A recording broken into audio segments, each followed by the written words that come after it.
सबसे पहले बात करते हैं यशस्वी जायसवाल होनियों की। यंग प्लेयर है, मानते हैं भाई, यंग प्लेयर है भाई, पहला दौरा कर रहा है भाई ऑस्ट्रेलिया का, ठीक है। एक बहुत बड़ी पारी उसने खेल भी दी है ऑलरेडी, ठीक है। यशस्वी जायसवाल का इस सीरीज में पहली पारी में 2 बारी 0 है और आज 4 है, ठीक है। बाकी की 2 पारियों में, एक पारी में बड़ा स्कोर है, एक में छोटा सा स्कोर था और आज 4 रन है। वो ये चल रहा है हिसाब किताब। लेकिन ऐसी क्या जरूरत पड़ी हुई थी कि मैं तो ना मैं फील्डर देखूंगा ना मैं कुछ देखूंगा, और मैं वो पहला चौका भी जो गया बस वो चला गया जैसे तैसे करके निकल गए। बट यहां पे मैं ये कह रहा हूं, मैंने ये सीरीज शुरू होने से पहले कहा था यशस्वी जायसवाल की ये सीरीज पूरी अगर खराब भी चली जाएगी उसके करियर में कोई फर्क नहीं पड़ेगा। या भाई लोगों पड़ेगा, जरा बता देना मुझे, थोड़ा क्लियर कर देना। उसके करियर पे कोई फर्क नहीं पड़ेगा। हम लोग पिछले 10 दिन से बात कर रहे हैं भाई, सब कुछ दांव पे लगा है, सब कुछ दांव पे लगा है, सब कुछ दांव पे लगा है। वो दांव पे यशस्वी जायसवाल का नहीं लगा है। वो दांव पे किसका लगा है वो मैं बताता हूं आप लोगों को, किसका लगा हुआ है दांव पे। आउट हो जाता है जी मिचेल स्टार्क, अगेन अपना काम कर गया। फिर आते हैं हमारे शुभमन गिल होनी। अब शुभमन गिल को देख के मुझे ऐसा लगता था कि वो बंदा इस पारी को बड़ा करेगा, यहां अच्छी पारी खेलेगा, बड़ी पारी खेलेगा। लेकिन होता क्या है ना, जब इतनी कुटाई हो जाती है ना, तुम्हारी 445 रन की कुटाई हो जाती है, फिर सबके कंधे गिरे हुए हैं, सारा माहौल खराब है। तुमने देखा होगा जब बीच में बारिश आई थी, एक तो बार बार बारिश आ जाती है, जब बीच में बारिश आई थी ना, टीम को भाई आप लोगों ने देखा था कैसे बैठी थी। 2 उधर बैठे हैं, 3 उधर बैठे हैं, 2-4 प्लेयर ऊपर आए नहीं, वो बाउंड्री पे ही खड़े हो गए। एक उधर बैठा है, एक उधर बैठा है।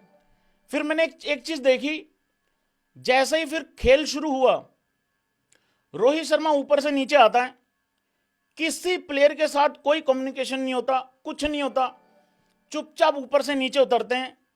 शुभमन गिल यूं देखता है, जस्सी भाई यूं देखता है कि रोहित भाई आगे निकल गया। किसी के मतलब कोई कम्युनिकेशन नहीं होता कि चलो भाई चलो चलो शाबाश शाबाश, नहीं, कुछ नहीं, सारे अपना। आज तो कमेंटेटरों ने भी बोलना चालू कर दिया कि भाई ये क्या माहौल है। फिर आते हैं भाई शुभमन गिल पे। अब शुभमन गिल का और विराट कोहली का, दोनों में से घटिया शॉट किसका था जरा ये बता दो। मतलब शुभमन गिल तो इतनी बाहर की बॉल पे गया था कि लग रहा था कूद के पहुंचा है।